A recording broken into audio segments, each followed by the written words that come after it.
is CGTN, China Global Television Network.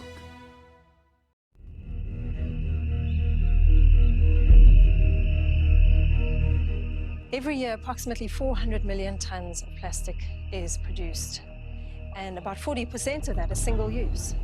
79% of that is not recycled, it's not turned into energy, it's just going into landfill or into the environment in some way. With the global focus on plastic pollution and my eldest son Tristan studying marine biology, I wanted to get involved and see for myself the true extent of the pollution in our region. We're on our way!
Water is life. 70% of the Earth's surface is covered with water. Life on Earth is dependent on healthy oceans, and our entire marine ecosystem is under severe stress. The ocean systems are so complex, completely interwoven and reliant on one another. And if one thing goes, then there's going to be a tipping point in a really bad way. And the thing is that the oceans don't need humans, but boy, we need the oceans. Every second breath that we take comes from the ocean. If life in the oceans cease, so will we.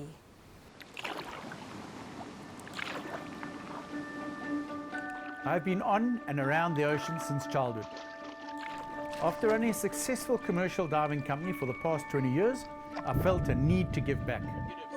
With the global focus on plastic pollution and my eldest son Tristan studying marine biology, I wanted to get involved and see for myself the true extent of the pollution in our region, the Western Indian Ocean. In 2015, I started developing the idea of going on an epic ocean adventure, but I felt it had to have a purpose. I decided that we should go on a voyage off the beaten track, a journey that focuses on the impact of plastics in our oceans. The ocean played a huge part in my growing up years. I spent hours in or on the water, so choosing my field of study in marine biology was easy. It's not only the science, but also the energy of the ocean that gets me. When my dad spoke to me about this trip he had in mind, I got the idea of researching the effects of microplastics on seagrass, and actually decided to do it as a dissertation. Seagrass is considered an ecosystem engineer. It provides habitat, nurseries, and food to a wide range of species. If seagrass sediment is trapping microplastics, the impact on our oceans could be far worse than we previously thought. I live for the ocean. Give me good waves and a surfboard and I'm stoked. I've sailed thousands of miles around the world over many years, and I just have this deep love for the sea. Gert and me have been buddies for a long time, and when he said he needed a skipper for the trip, it was a no-brainer. I was in. High pressure or low pressure? After running the South African coastline, we'll be heading towards Madagascar. Then we'll hug the coast going north. From there on to the Seychelles. From there we will make our way to the Maldives. And then to Chagos, a few hundred miles south of the Maldives. It's every yottie's dream to go there, way, way off the beaten track. Due to time constraints and varying sea conditions, for our journey, Mark and I decided that we needed a motor yacht. After many months of searching, we found a Shane. Absolutely perfect for our expedition. She is strong, sleek, and extremely light on fuel. We sailed her to Cape Town and rebuilt the interior to make her more suited as our expedition vessel. Get all the box, not there.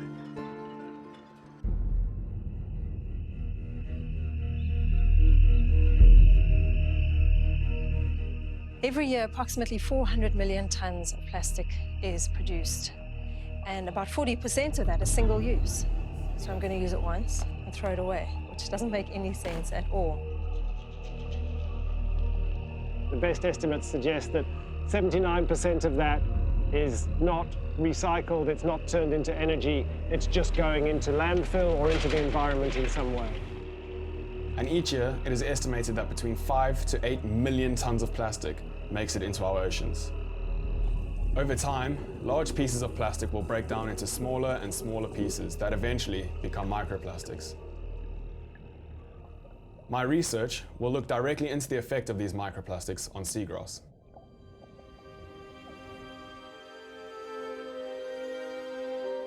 When it comes to the environmental cost and the ecological cost of plastic, the most obvious one is the entanglement issue. So all those heart-rending pictures you see of seals being slowly strangled, turtles being strangled, being impeded in their ability to move.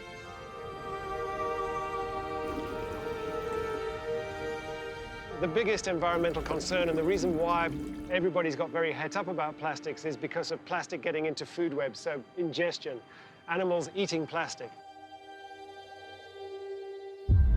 There's a couple of reasons why animals eat plastic. Sometimes they just do it accidentally. So if you're a baleen whale swimming along in the ocean and your strategy is to just engulf whole schools of fish, you're going to swallow the odd plastic bag as well.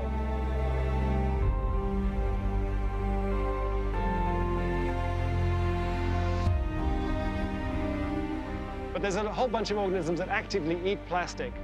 Selectively, you can see that they're picking certain types of plastic. They just haven't learned to discriminate between what's edible and what's not.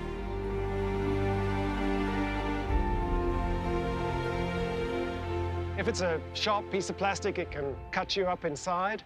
If it's a big piece of plastic, it can potentially just block your whole digestive tract.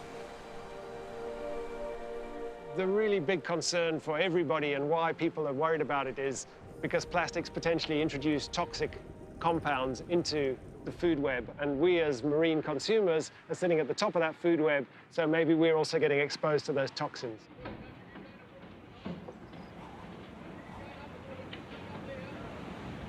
After 3 years of planning and preparing, we are finally ready for the open ocean. Our destination is Tulia, Madagascar. ETA is Saturday in Tulia. Thank you very much, madam. It was a wonderful stay in Richards Bay. Have a great watch, and thanks for all the assistance. Let's go, Indian Ocean. Here we come.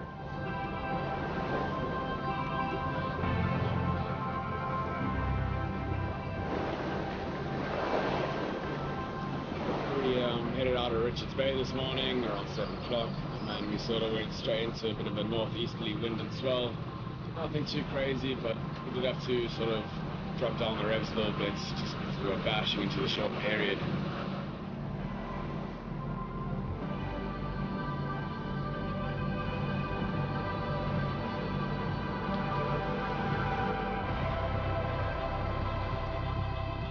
Awesome to be out here, cooking a bit of meat for the boys. We're on the road.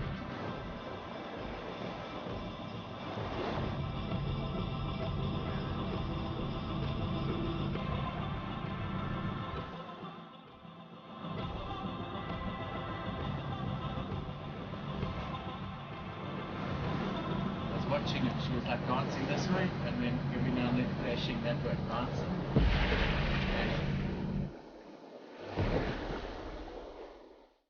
Madagascar is a huge island. 250 nautical miles from the east coast of Africa, it's actually the 4th largest island in the world, with a population of 25 million people. After after 72 hours on the open ocean, it's all gone pretty well. But we are looking forward to getting back on land and stocking up with fresh food.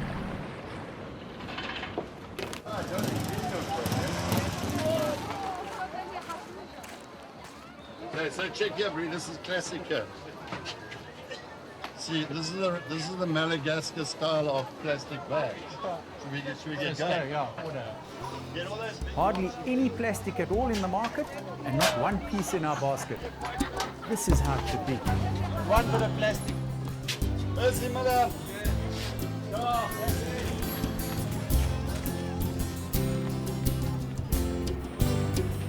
After stocking up with fresh food and refueling, we're going to up anchor and head south to our next destination, Fasi.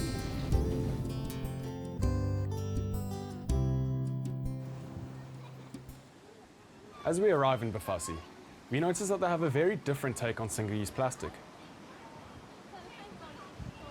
That's plastic. Every single one of these is an old piece of a flip-flop, what we call slops. It just shows you how what would be lying on the beach as waste and pollution is actually found a second life and has become very useful to these guys as flotation and keeps the beaches clean. Due to overfishing in the area, an NGO called Blue Ventures introduced seaweed farming. This not only brings down the poverty and dependence on fishing for income, it has also enabled the fish populations and marine ecosystems to recover.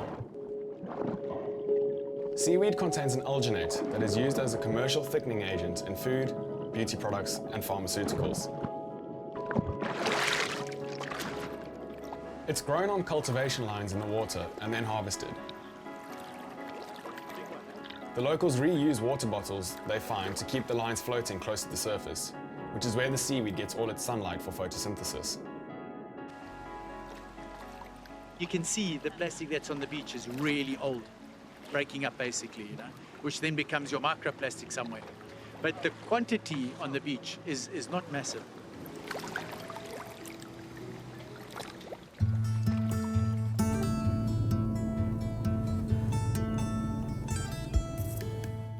Traveling all the way up the west coast of Madagascar towards the north, our experience isn't quite what we expected. It's difficult to get to land in many of these areas due to the rugged coastline. Where we did get on land, we found very little plastic on the beaches and almost none in the water. In populated villages, pollution is visible. It gathers in rivers and streams, and apparently in the rainy season, it does wash out into the open ocean. Along the way, we meet some passionate role players. It soon becomes clear that plastic pollution is not yet as big of a problem here as it is in the rest of the world. Although there is some plastic, it's minimal.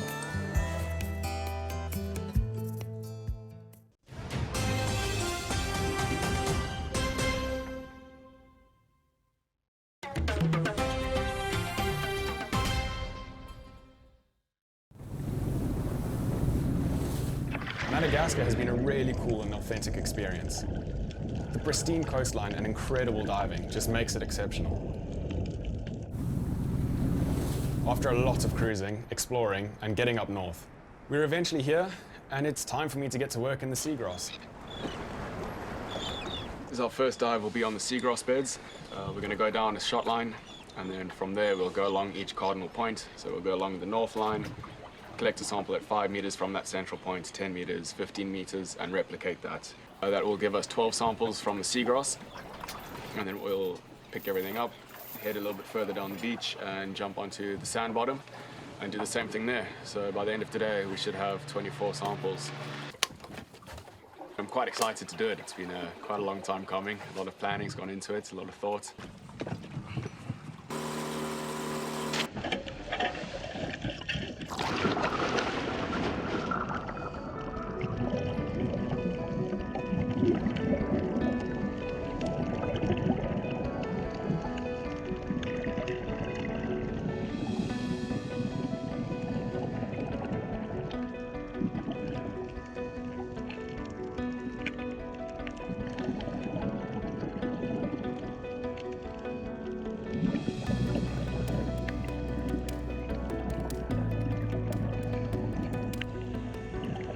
quite tough to get the sediments from out between the seagrass. I mean, that's what it does. It's a sediment stabilizer, so it makes it quite firm down there. But all good. Managed to fill all the jars. We're about to jump in on the sand bottom. Should be a lot easier, a lot quicker, a lot less hassle.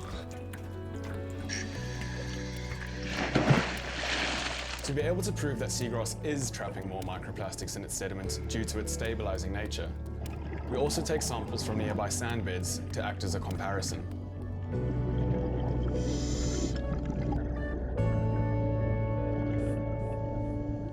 It took me a bit by surprise just how hard it was going to be to actually get the sediments from underneath the seagrass. Obviously, you don't want to cause too much damage to the ecosystem. So it took a bit longer than expected, but you know, we just pushed through and got it all done. Got what we needed to get.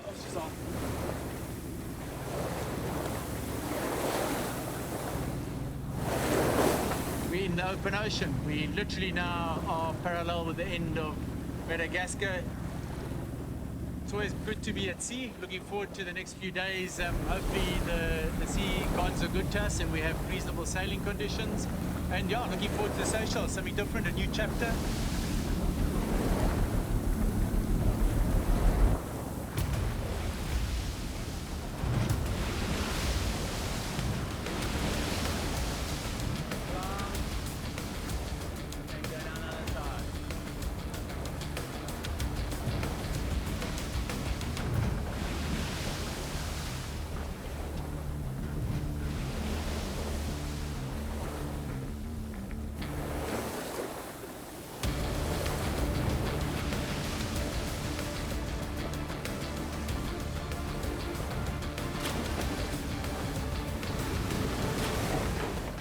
We took a wave on the side and everything literally came down.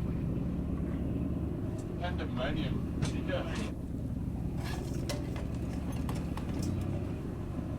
I just saw this whitewood on the window. The next thing, microwave, everything that was up was down in one quick swoop. This is the pose called not phased. Oh well, I got my kitchen cleaned.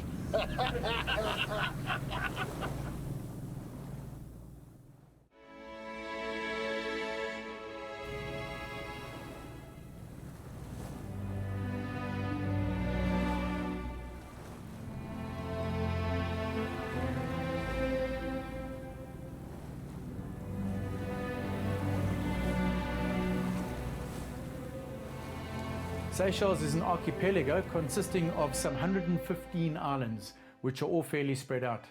Mahe is the main island, and the capital city of Victoria is our first stop. The Seychelles is interesting because the government has already banned plastic bags. And we've heard that there are plans to restrict other single-use items as well. As we arrive, the effects are clear to see. There's really not that much plastic lying around.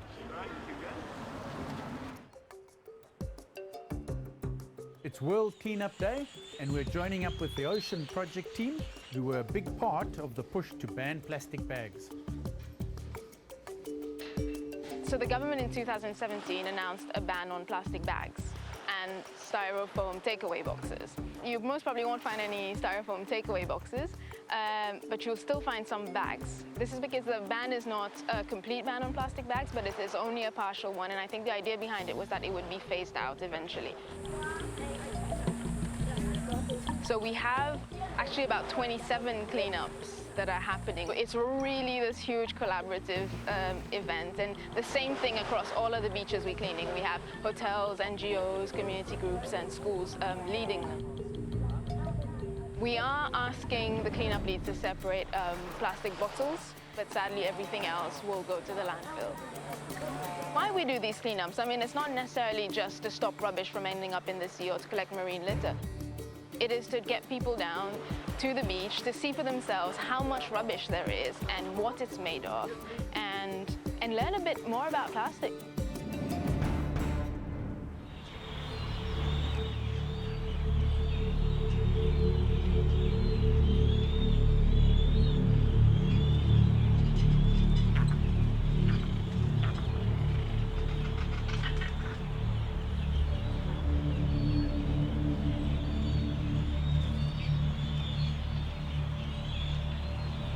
As part of the beach cleanup, we decided to take a drive to Providence just to have a look at the landfill site. and actually highlights the problem that this little chain of islands has. The hillside on that side has been compacted and actually vegetation's growing on it. So they're just dumping and creating this land mass of waste. But just look at all those birds feeding on whatever's here. I mean, there must be plastic ingestion here, second to none.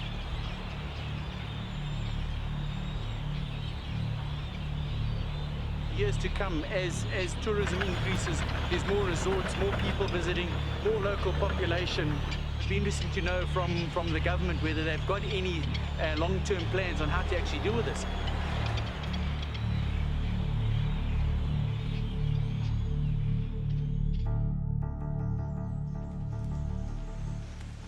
We were very fortunate. Sheena managed to organise for us a meeting with Waste Management, which falls under the Ministry of Environmental and Climate Change. Waste management, solid waste management is one of our biggest challenge. We are constrained by space. Being a small island developing state, heavily reliant on tourism, obviously the cleanliness of the environment is key to us. The whole issue of plastics in general is increasingly becoming a greater concern. We don't have much options in terms of continuing with landfilling. One approach which we're looking at and the rest of the world is looking at also is waste to energy. So that's the future for us. Waste to energy sounds like a great solution, as this could give some value to the waste already in landfills and drastically improve waste management moving forward, especially for areas like this with limited land space. Education, legislation, and waste becoming a resource are the main takeaways from our time in the Seychelles. It has been such a positive experience seeing how proactive they are here. Their partial ban on plastics has already made an impact on the amount of trash that gets produced. Most of the lodges and resorts have their own cleanup initiatives. And on the streets and beaches, you just don't see that much plastic lying around. Another thing that I'm super stoked about is we've managed to secure a lab in the university science department for the analysis of my sediment samples.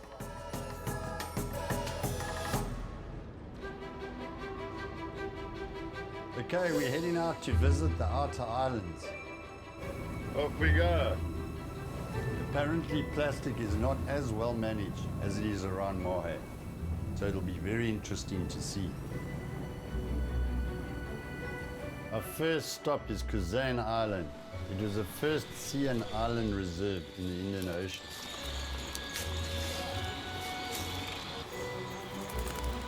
Yeah, sounds that. Have you seen any effects just with plastic washing up? Obviously there's not much produced on the island being reserved, but have you seen anything in your time here? Yeah, actually hugely. Because we right across from Prawn, you can see a lot of the plastic gets blown onto our beaches, onto the shores, and all across the island. So when we do cleanups, we fill multiple garbage bags. And we see a lot of water bottles, majority flip-flops. You just basically seeing the prevalent tourism, the stereotypes. Weekly, it's manageable. If you leave it a month, you get a ton of it. Kuzan Island is still relatively close to the main hub of the Seychelles, so the plastic seems to be mostly from this area. What's worrying though is if they don't clean the beaches, plastic starts to build up. The further out the islands are, the more the plastic piles up and the bigger the problem seems to be. It's believed that most of the plastic that washes up on these islands comes from Southeast Asia.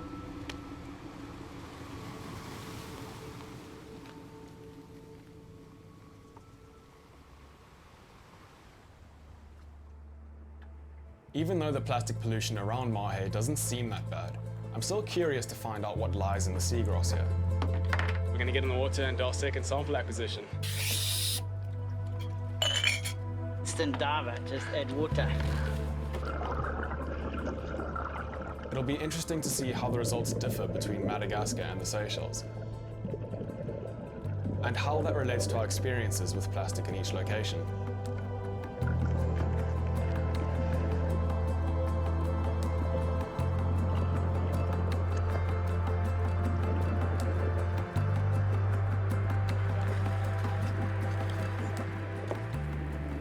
was perfect. Water was really shallow, which makes things easy. Always looks a bit funny to be on scuba in such shallow water. But yeah, it makes things a lot easier just collecting samples. And everything went smoothly. Oh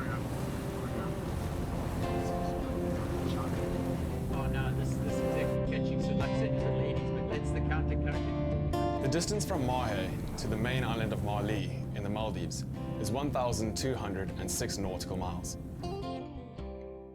The Maldives is an archipelago made up of 27 atolls. An atoll being a ring or chain of islands formed of coral reef. We've seen a lot of stuff about how awesome and beautiful it is there, but then we also met an Australian family while we were in Madagascar who had come from that side and said that the plastic there is some of the worst that they've seen. So we're not really sure what to expect when we get there. Hopefully it's not too bad, but time will tell.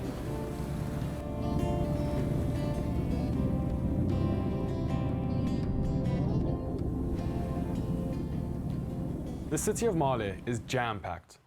With only 2.2 square kilometers of land space, it was built to cater for 60,000 people. But today, it has a staggering population of 158,000. Needless to say, this has created major challenges for the government, and even more so for the environment. The water all around us is dirty, full of marine debris, and it's not much different on land. There's trash lying around everywhere. Sad to see, right next to half-empty bins.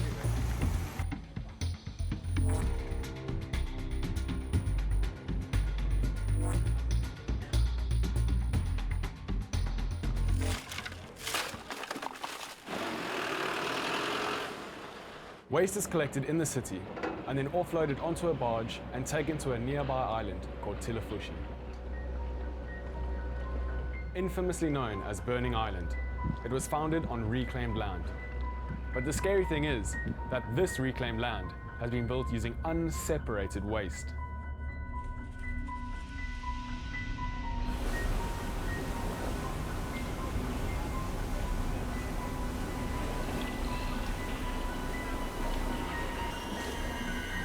Just such amazing contrast, this absolutely crystal clear water, and then on the surface, just as far as the eye can see, there's flotsam, plastic, single use. It doesn't matter, it's just general marine litter. But I mean, if you just look out over this bay, it is just plastic is everywhere. I mean, it really is unbelievable. And you look now behind us, you can see why it's called Burning Island.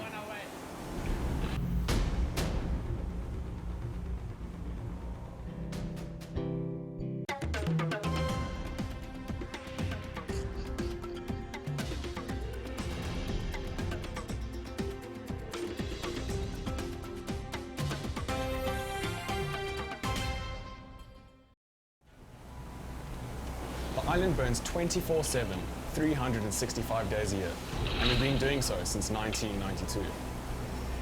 On the opposite side is your commercially driven enterprise carries on as per normal, with absolutely no regard for our environment or our oceans.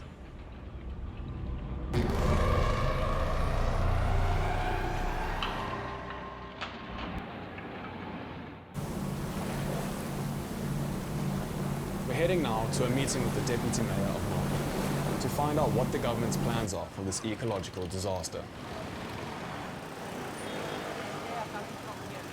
When you think of the Maldives, just imagine of emerald-colored seas and white sandy beaches. But the story of Mali is very different. It's just a huge nest of problems. We are frequently out of water, or we have power cuts. And just waste management. Talking about waste management, I believe you have seen the Tilafushi case. Yeah. When we built Tilafushi Island, we didn't follow any environment-friendly methods. It was no EI, no assessment. Nothing. Yeah. Everything bad happened there. But now we are planning, and we have been working to make it better, and we have plans for Tilafushi. NGOs have already started their work. They are doing pretty good. They have started a lot of campaigns.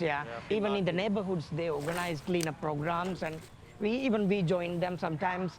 We've seen good and bad, and today at Tilafushi we were a bit taken aback by the magnitude of what was actually in the water, never mind what was happening on the land. But then your message of what you tell us, how it's changed from the plastic that was there, the future of what's already happening with waste collection, plastic specifically, that it's now being dealt with, that it's being recycled, that the plants are being built in Mali itself. That to me is the future. That's the sustainable. So the past we learn from, but it's the future we need to look toward. We know we did bad, but we have plans to make it better. So I think this is the chance for us to move forward and go green and, you know. I hope there's more people like you, Shabal. I really do.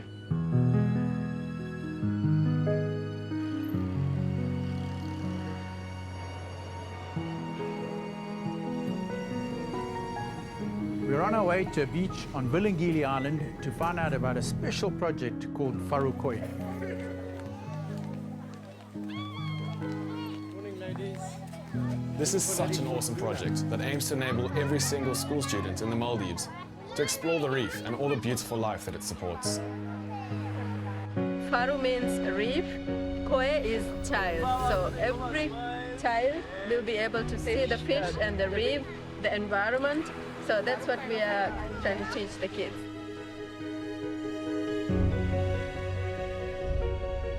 Is there any follow-on with the effects of pollution and your plastic, your single-use plastic, and the relation to ocean litter? It's a huge part of this project to actually use it as the platform, as a means of getting the children to think about ocean plastics, by showing them how beautiful it is, yet how fragile and how it depends on us for its long-term continued if we don't help it, It is also having a huge impact on the parents as well, that we've noticed. Yeah. Even in the school administration, they're putting more effort into making all the activities, all the things they utilize in the school a lot more conscious. You know, they just don't go for single-use things.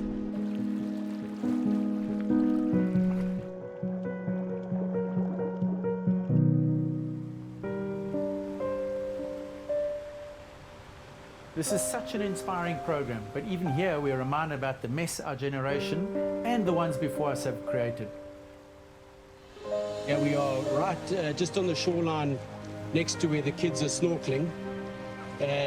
What is the exact effects of what we're trying to prevent? Is this the legacy we leave behind for these children? What kind of world would you like to leave behind for future generations?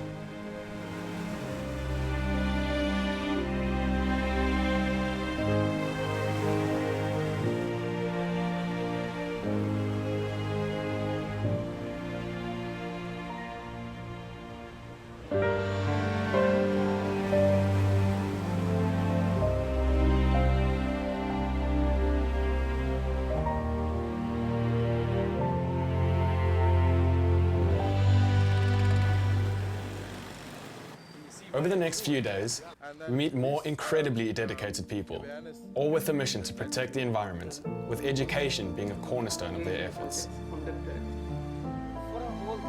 There are good people here taking ownership of the major challenges facing the environment. Although it leaves me feeling positive, I realize more than ever before that plastic pollution is not only the problem of organizations and governments. Each individual makes a difference, be it positive or negative. Whether you're Maldivian or a tourist, every simple choice or what may seem to be an insignificant action, it has an impact.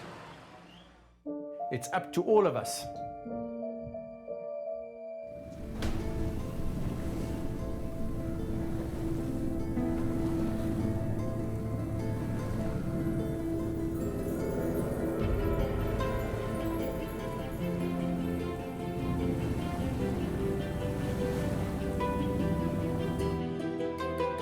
It's so good to be on the move again, and we're excited about our first stop, Daravandu.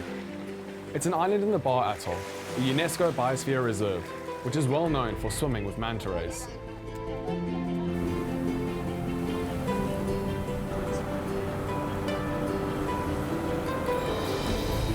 This is exactly why we're here, is to highlight how beautiful it can be and should be and used to be till the plastic took charge, and we've got now the pollution that is threatening all of this.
Navigating our way through all these atolls can be very tricky, so we really got to be sharp. Being out here, you really experience how magnificent the ocean is. Talk about the big blue.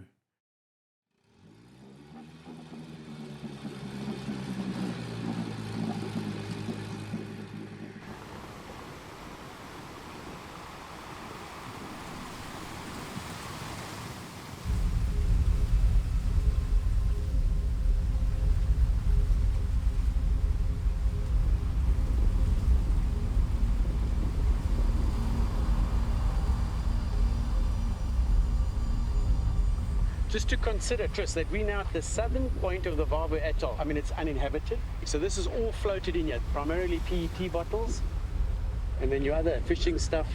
Definitely the worst you've seen in an uninhabited area. And in such a remote place where you think you literally are in paradise, and on one hand you are, and then on the other hand, yeah, this is what we've managed to do. I mean, there's only so many places where all this can come from. The main inhabited islands are miles away. This is exactly what you see what is in marine life. And this is not far from microplastics. That literally took me 5 seconds to pick up.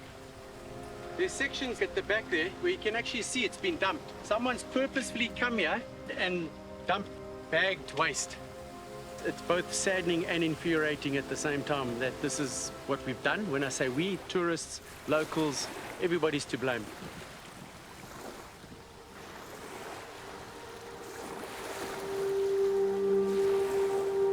Okay, so this is where they prepare lunch for their clients that come for the day, but it isn't obviously the most clean galley in the world.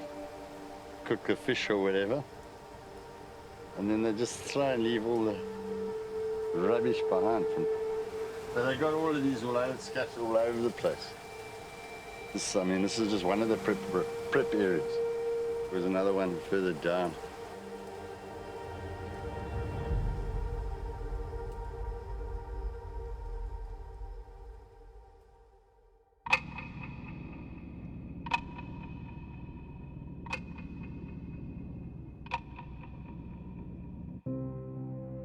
Heading south, we pass more uninhabited islands.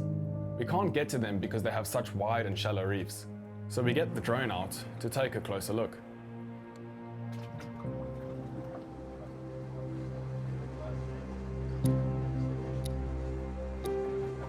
Okay, we're getting close now.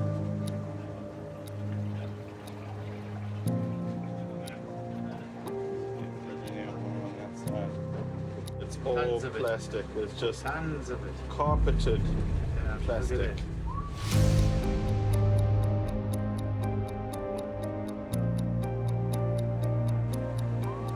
Look at that.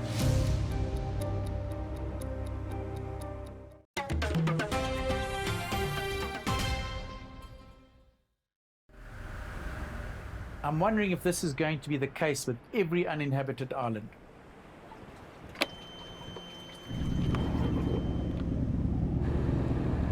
We go across the channel between two atolls, and then we go into the atoll and continue to our location, our anchor position within the atoll on the inside. Should be an interesting cruise. I'm going to go between these two. I'm going to go to starboard after this one, eh? Yeah, go starboard. Go port. Yeah, that channel's other side of this island, eh? Why not starboard? I can't hear you. This other oak's also going to go in there. Let's go closer to the port side of the channel, Brett.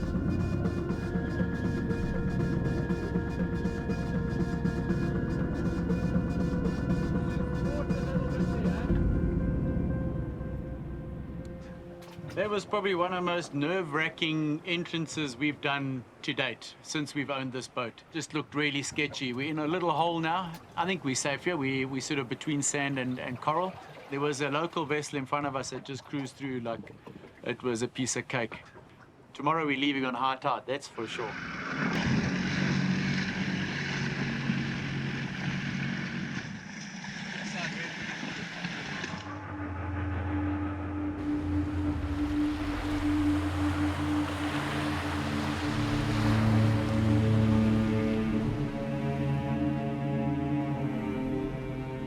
This is the 4th atoll we visited, and it's an uninhabited island again, and symptomatic of what we're finding on every one so far.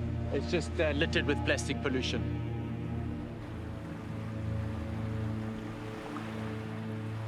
So from what we've discovered, it seems as though every single uninhabited island has this shocking carpet of plastic all along its high water mark. Maldives has approximately 1,200 islands and only 200 are inhabited. Just think about that for a second.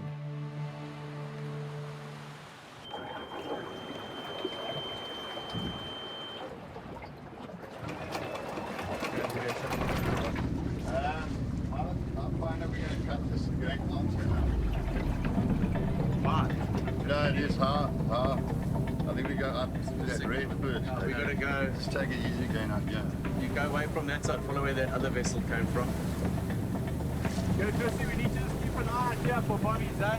Very hard to see in this light, eh? I think just keep on this heading.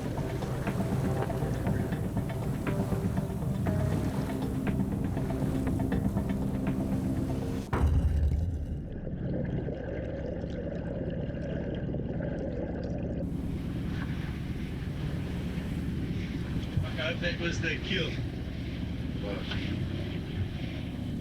Wasn't fun, eh?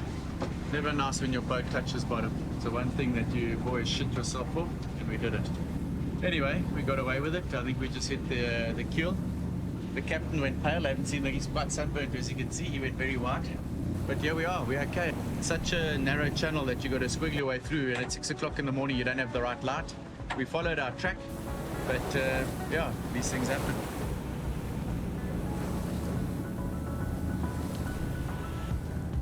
We're coming up to the end of this atoll. I think another hour and a half when we had our next anchorage. It's a whole new atoll called Mahu, and apparently this is where the seagrass is, and where Tristan will hopefully get his microplastic sediment sampling.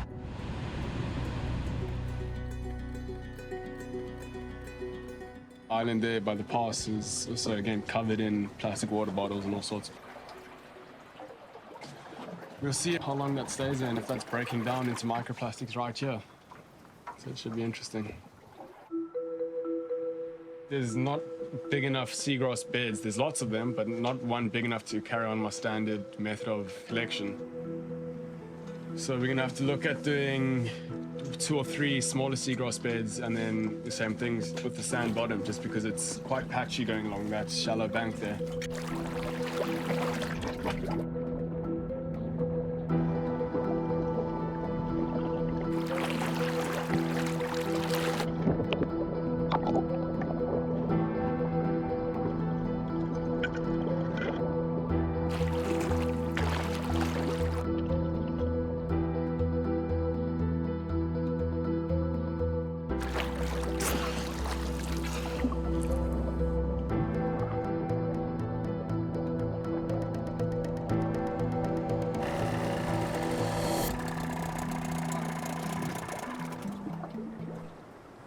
Bit of a tricky one. Some of them, the depth was sort of just too deep for me to get there, and then not deep enough to sort of not make me look like an idiot going on scuba. So sometimes I just have my dad pushing down on me, other times he stood on me, get the job done. That's it, eh? All the samples collected, now I need to get them into the lab. The Maldives has probably been one of the most interesting places I've ever been to. You know, it's on the one hand, it's been like unparalleled beauty, and on the other hand, it's been a bit saddening too to see sort of the state of things at the moment. You know, you expect these remote places to be untouched. But then again, we've had some really positive things while we've been here. Still a lot of work to be done. And now we're off to Chagos, so that should also be really, really interesting. Chagos is an archipelago made up of 7 atolls about 300 miles south of Adu. It really is way off the beaten track.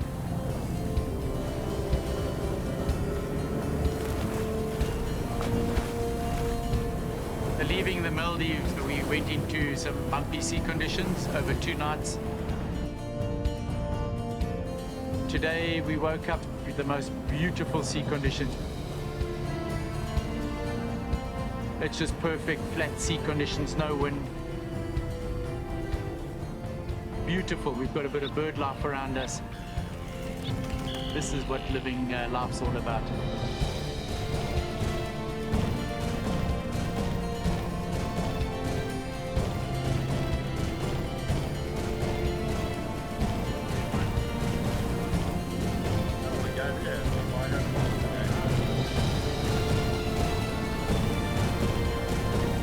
We're a small motor yacht, 4 of us on board coming to visit for 4 days. The vessel's name is Ashane.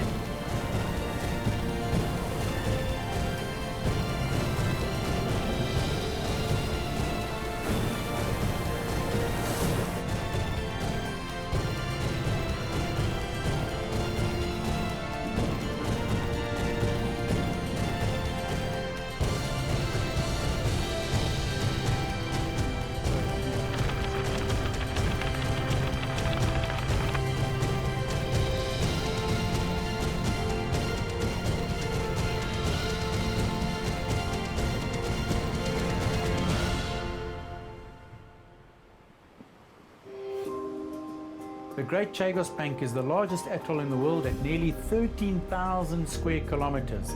It's massive. It's also one of the largest marine protected areas in the world, and the marine life down here is just incredible.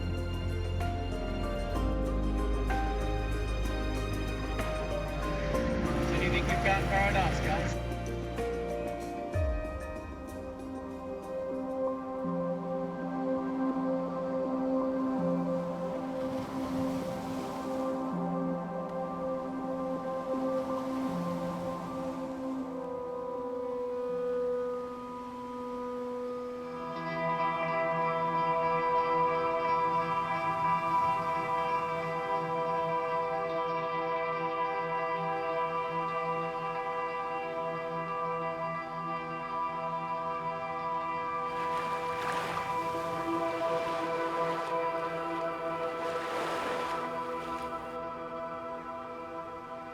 Here we are, in literally the last frontier. The whole of this archipelago is protected, and we're still coming across it.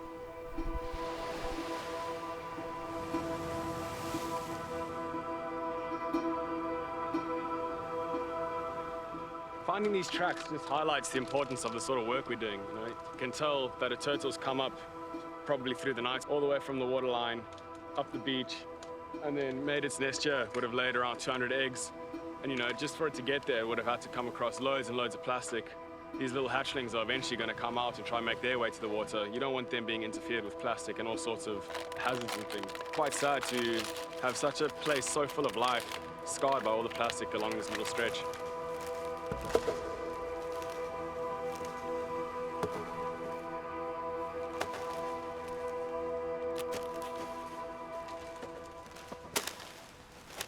So that's it. That's this little peninsula cleaned up. I think we filled 3 of these bags.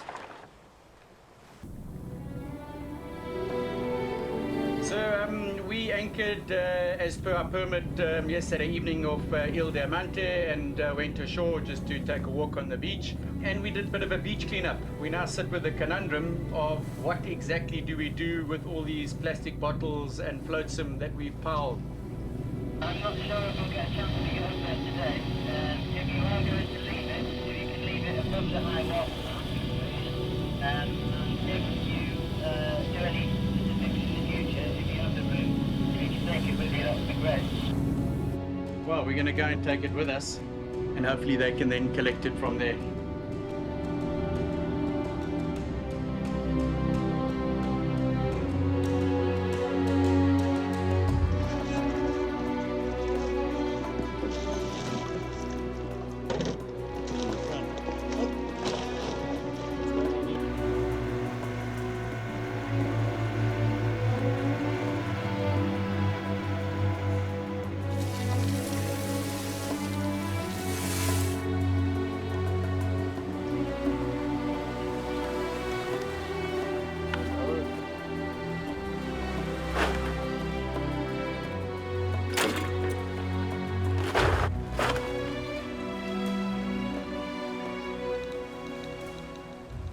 It's our second beach clean since we've been in Chagos. But we're a crew of 3 plus a cameraman, you know, we got limited resources, limited time, we have to leave again tomorrow. We get this feel-good factor because we out here cleaning up 2 little beaches. But I mean, you look around me, there's just island after island and atoll and atoll and atoll that are all just covered. Unbelievable, eh? That's what it's come to. That's what mankind's done to nature. Nature's attaching itself to polystyrene. Sad example of how far it's come and how badly we've affected our environment. Like the vast majority of what we're picking up is plastic water bottles and then flip-flops and foam. And you know, it's all stuff that doesn't need to end up in the ocean, especially the plastic water bottles. That's what's really, really starting to irritate me. And it's not necessary.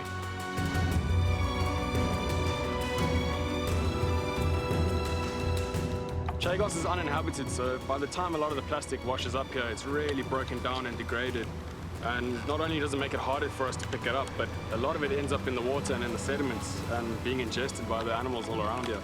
So it doesn't take long before this sort of stuff turns into microplastic. So it's really not the best thing to see.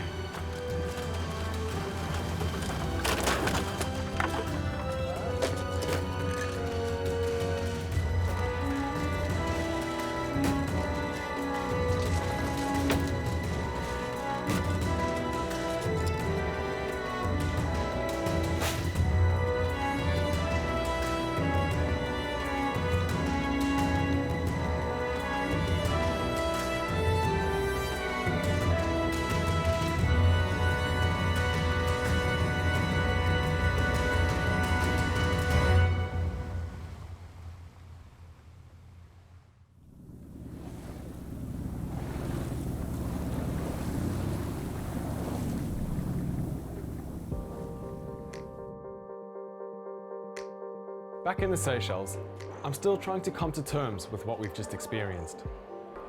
My journey hasn't ended yet though, and it's finally time to get my sediment samples into the lab and begin the analysis.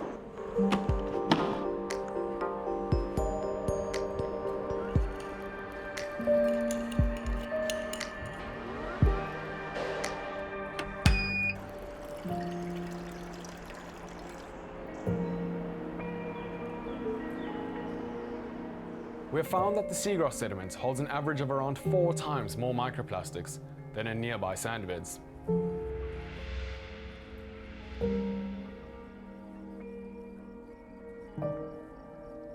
This indicates that it is 4 times as likely for microplastics to enter the food web through species that utilize the seagrass beds.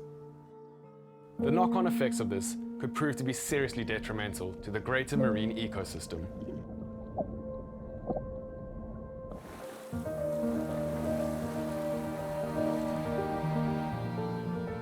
What we have discovered is the hard-hitting truth that plastic pollution has no boundaries.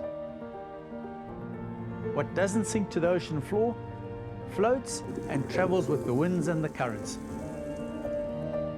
If it ends up on the shore of some distant, uninhabited island, there is no one there to pick it up.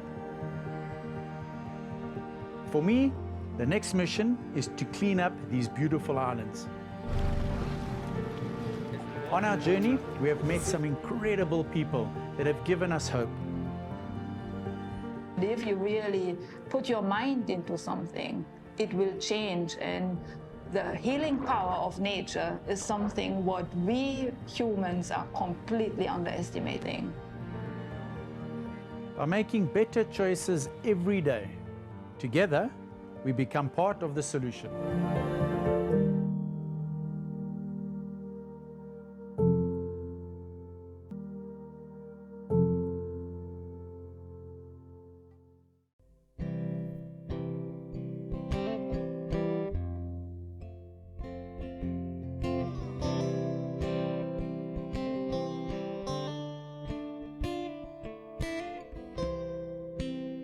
Ocean of light,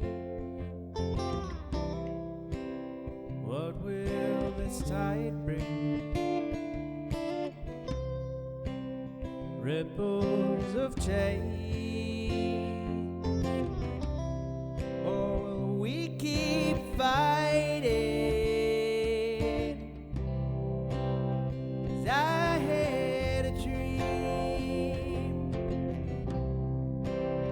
something like